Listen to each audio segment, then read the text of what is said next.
संध्याकाळच्या 8च्या सुमारास त्या रूमचा दरवाजा उघडला गेला. तसा त्या आतल्या व्यक्तीने लाईटचा प्रकाश तोंडावर पडताच झटकन तिचे डोळे मिटून घेतले.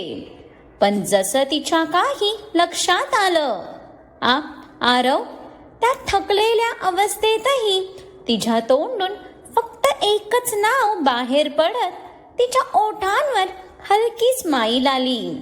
ते बघून आरवला जास्त काही आश्चर्य वाटलं नाही.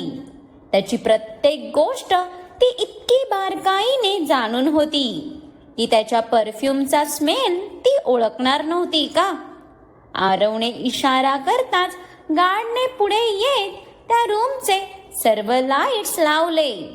तशी आरवची नजर थेट तिच्यावर पडली. श्रीजा, तिला एका खुर्चीला बांधून ठेवलेलं. त्याला बघून तिच्या डोळ्यात किती तो आनंद पसरला. पूर्ण 2 दिवसांनी बघत होती ती त्याला, तरी तिची नजर अशी काय त्याच्यावर अडकलेली जणू तिने वर्षभर त्याला बघितलं नव्हतं. आरू, आरू बेबी, त्याला बघून ती आनंदाने झटपटू लागली. त्याच्या जवळ जाण्यासाठी तिचा जीव तडफडू लागला. पण तिला बघून आरवचा चेहरा मात्र निर्विकार आणि अगदी थंड होता. त्याच्या चेहऱ्यावर कोणतेच भाव नव्हते. आरव, प्लीज ह्यांना सांग ना मला सोडायला. मला तुझ्या जवळ यायचं आहे. त्याला बघून तिचे डोळे काठोकाठ वाहू लागलेले. तो आपल्याला भेटायला आला बघून तिच्या मनात किंचित आशा निर्माण झाली. पण सध्या त्याला तिच्या थोबड्यावरच्या त्या आनंदाशी काहीच घेणं देणं नव्हतं. त्याला तर तिची अवस्था बघून तिची दयाही आली नाही. आणि का दया करावी ना त्याने तरी, कारण तिने तरी त्याची दया कुठे केली होती. त्याच्या वडिलांना वेडीस धरून तीही जबरदस्तीने त्याला मिळवण्याच्या प्रयत्नात तर होती. तेव्हा त्याच्या मजबुरीचा तिने पुरेपूर फायदा घेतलेला. मग आता तो काय म्हणून तिची दया करणार होता ना. लिव, त्याच्या ऑर्डरवर त्या रूम मधले सर्व गार्ड बाहेर पडले. तसा त्याच्या ओठांवर हलका स्मर्क आला. आता काहीही करून त्याला त्याच्या कामाला अंजाम द्यायचा होता. पण त्या बिचाऱ्याला कुठे माहीत होतं ना त्याचं लाईव्ह टेलिकास्ट चालू आहे ते. आणि त्याचा हा लाईव्ह ड्रामा अग्नेय सकट नित्या, विष्णू आणि रॉकीही त्याच्या स्टडी रूम मधून बघत आहेत म्हणून तो बिचारा तर इथे त्याच्या नसत्या कॅरेक्टर मध्ये घुसून गेलेला. रॉकी, चल सांग, तुला काय वाटतं, तुमचे बाबा त्यांचं दिलेलं काम फत्ते करतील का? विष्णूने बोलता बोलता एक नजर नित्यावर टाकली, जी आता टेन्शनने नख कुरतडत बसलेली. आरवला श्रीजाकडे गेलेलं बघून तिचं हृदय भीतीने अक्षरशः उड्या मारायला लागलेलं. येस, ऑफकोर्स विष्णू सर, बाबा त्यांचं काम नक्कीच पूर्ण करतील. रॉकीला तर त्याच्या या छोट्या बॉसवर जरा जास्तच विश्वास होता वाटतं. अरे, तो त्याचं काम तर पूर्ण करेलच रे, पण त्यात अजून काय काय करेल हे काही सांगता येत नाही. आखिर लडका लडकी कभी सिर्फ दोस्त नहीं होते ना. आणि समोर एक्स असल्यावर तर मुलांचे पाय जरा लवकरच घसरतात. विष्णू मुद्दाम हळू आवाजात पुटपुटला, पण त्याच्या अंगातले किडे पुन्हा वळवळायला लागलेले बघून अग्नेयने नकारार्थी मान हलवली. ह्या मुलाला दुसऱ्यांची लावून काय सुख भेटायचं हे तर त्यालाच माहीत. विष्णुदा, अरे असं का बोलतोय तू? माझा आरव तसा नाही आहे बरं. नित्याला विष्णूचं बोलणं अजिबात आवडलं नाही. पण अगं बाई, तो तुला डिवचायला तर बोलत आहे ना. असं, चल मग बघूच आज तुझा आरव कसा आहे ते. तिला चिडलेलं बघून विष्णूने मनोमन खुश होत त्याची नजर परत स्क्रीनवर आणली. सगळे शांततेत बघत असले तरी नित्याची मात्र धडधड वाढलेली. Hi my cutie. इकडे आरव गार्ड बाहेर जाताच गालात हसतच श्रीजाच्या चेअरच्या दंडावर हात ठेवत तिच्या चेहऱ्यासमोर झुकला.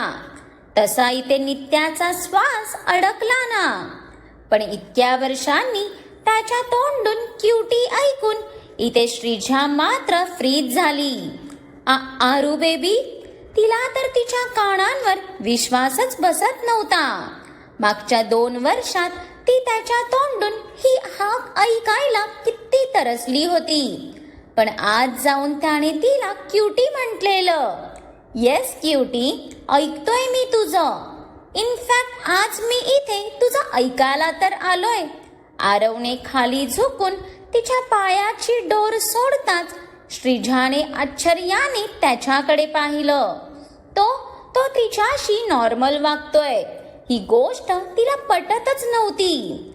पण त्याला तिचे पाय मोकळे करताना बघून इथे नित्या आता नखासोबत बोटही खाण्याच्या तयारीत पोहोचलेली हे मात्र नक्की. ओ तेरी, त्याने तिचे पाय सोडले. आता हातही मोकळे करेल. नंतर काय मग स्वतःही मोकळा होईल. अरे वा, आपले नवाब तर छान स्टेप बाय स्टेप जात आहेत. घ्या, ह्या माणसाला इथे फुकटची कॉमेंट्री द्यायला ठेवलेलं वाटतं. पण त्याचं ऐकून जिथे नित्याचा जीव घशात आला तिथे रॉकीचे मात्र डोळे मोठे झाले. हा माणूस तर बोलताना विचार करायचेही कष्ट घ्यायचा नाही. आरव, ते तू माझ्यावर रागवला आहेस ना. श्रीजाला आरवचं वागणं समजत नसल्याने ती पुरती गोंधळली होती. मी का तुझ्यावर रागवेन?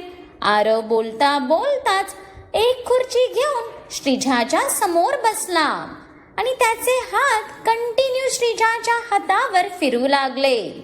ते बघून तिथे श्रीजाच्या पोटात बटरफ्लाय उडत असले तरी नित्याच्या मनात आग लागलेली. त्यात मागून विष्णू नको त्या गाण्याचे सूर ओढत तिच्या रागाला खतपाणीच घालत होता. ते मी मानत सोबत हात मिळवून तुला ब्लॅकमेल केलं म्हणून. बट आरू, ट्रस्ट मी जे काही केलं ते फक्त तुला मिळवायला केलं. माझं तुझ्यावर इतकं प्रेम आहे की काय चूक आणि काय बरोबर मला काहीच समजलं नाही रे. मला तर फक्त तू हवे होता आणि मानसच्या प्लॅनने तू मला मिळणार होतास म्हणून मी त्याच्या प्लॅन मध्ये ऍड झाले. बट तुला त्रासात बघून मलाही त्रास व्हायचा आरू, खूप त्रास व्हायचा मला. माझा जीवही खूप तुटायचा.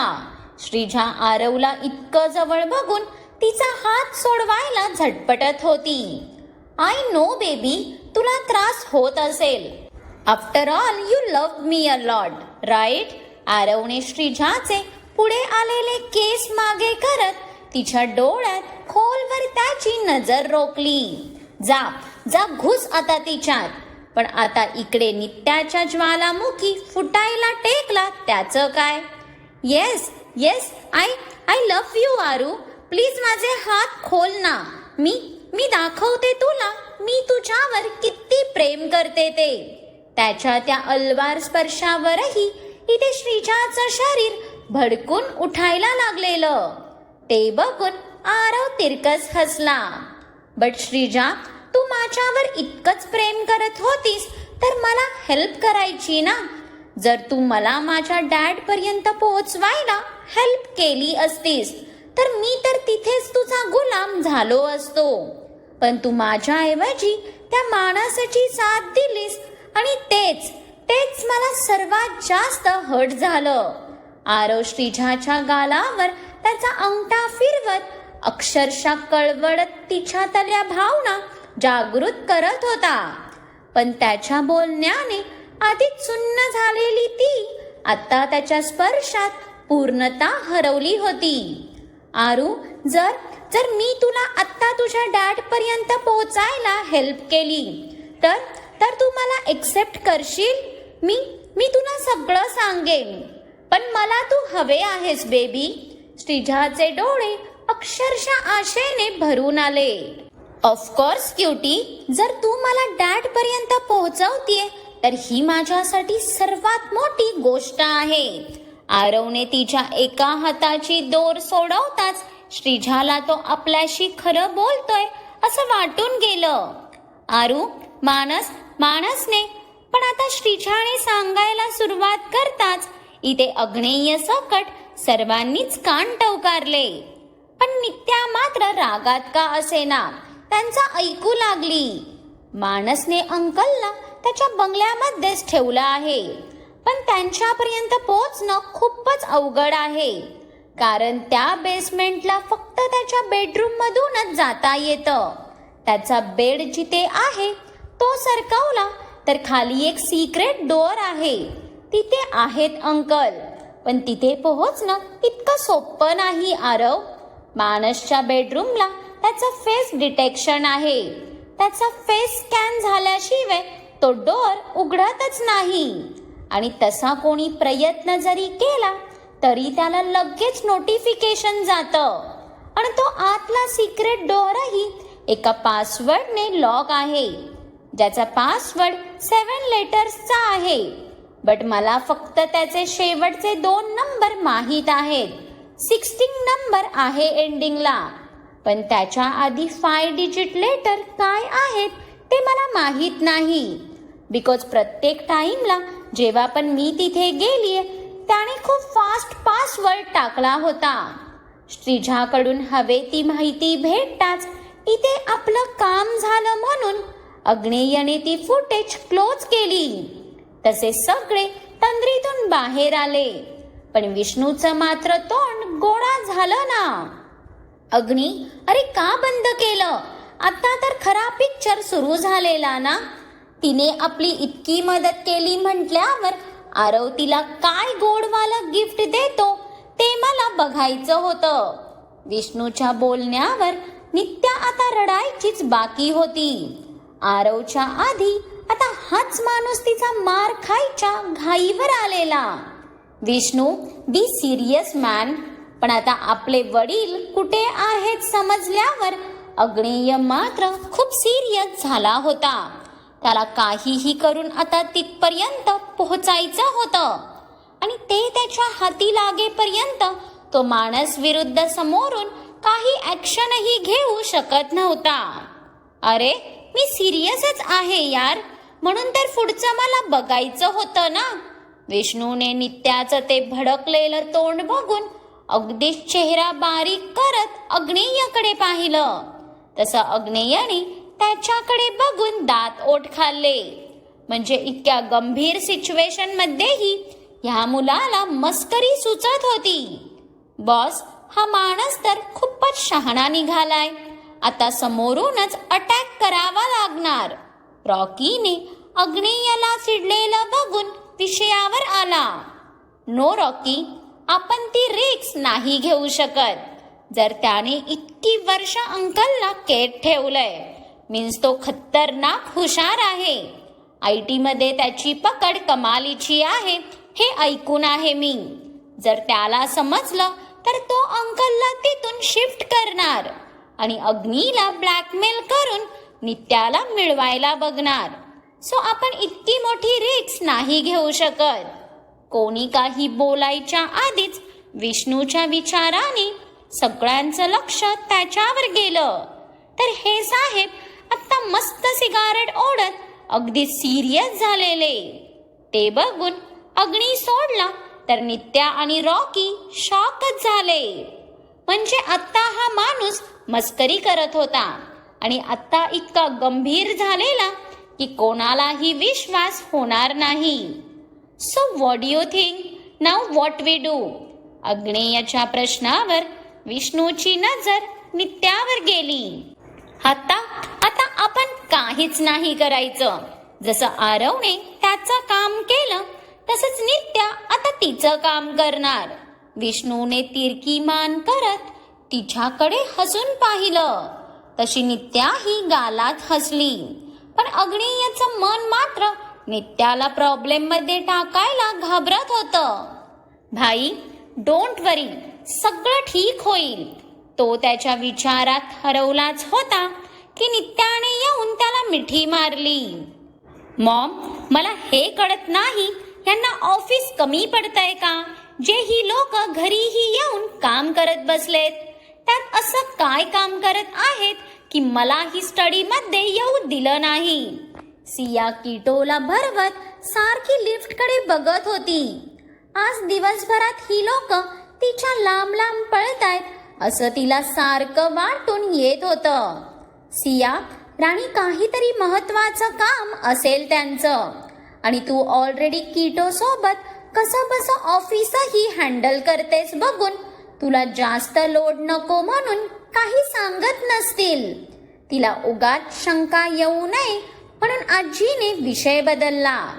आजी, अहो पण मी बोलवायला गेले तर चिकू दादाने डोअर ओपन केला आणि मला तर दारातूनच हकललं. हे असं कुठे असतं का?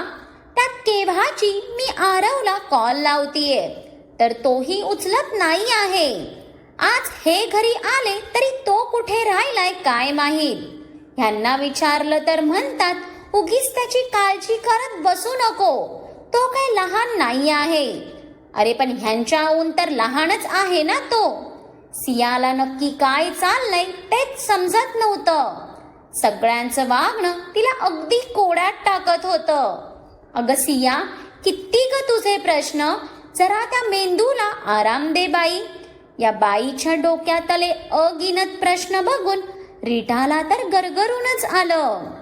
वहिनी, अगं काय करू, एकदा माझा आरू माझ्यापासून लांब गेलाय. अगं त्या 2 वर्षात किती सहन केलं माझ्या बाळाने, पण आता तो थोडा जरी नजरेआड झाला तरी का कुणास पण जीव घाबरतो माझा. आरव अजून आला नसल्याने सियाचा जीव अगदी टांगणीला लागलेला, पण तिचा आरववरचं प्रेम बघून बाकी त्या तिघी मात्र थक्क झाल्या होत्या. किटोपेक्षाही जास्त जीव होता तिचा आरववर. ती आताही त्याच्या काळजीने कुडतच होती की वहिनी, डोंट वरी माय लेडी, तुला सोडून तुझा आरू आता कुठेही जाणार नाही. नुकत्याच आलेल्या आरवच्या कानावर जसे सियाचे शब्द पडले तसा तो भावूक होऊन तिला मिठी मारायला येतच होता की इतक्यात त्याच्या तोंडावर पाण्याचा जोरदार मारा बसला आणि तो 2 पावलं मागे अडखळला. पण बाकी सगळ्यांनी मात्र ते बघून तोंडावर हात ठेवला. मग काय वाटतं तुम्हाला, हे गोड सरप्राईज आरवला कोणी दिलं असेल आणि ह्या सरप्राईज मागे कोणाची सर्वात जास्त कृपा आहे ते? जर तुम्हाला माहीत असेल तर मला कमेंट्स करून नक्कीच सांगा. आणि आजचा भाग आवडला असेल तर लाईक आणि खूप साऱ्या लोकांसोबत शेअरही करा. आणि ज्यांनी कोणी अजून माझ्या चॅनेलला सबस्क्राईब नाही केलं त्यांनी आठवणीने सबस्क्राईब करा.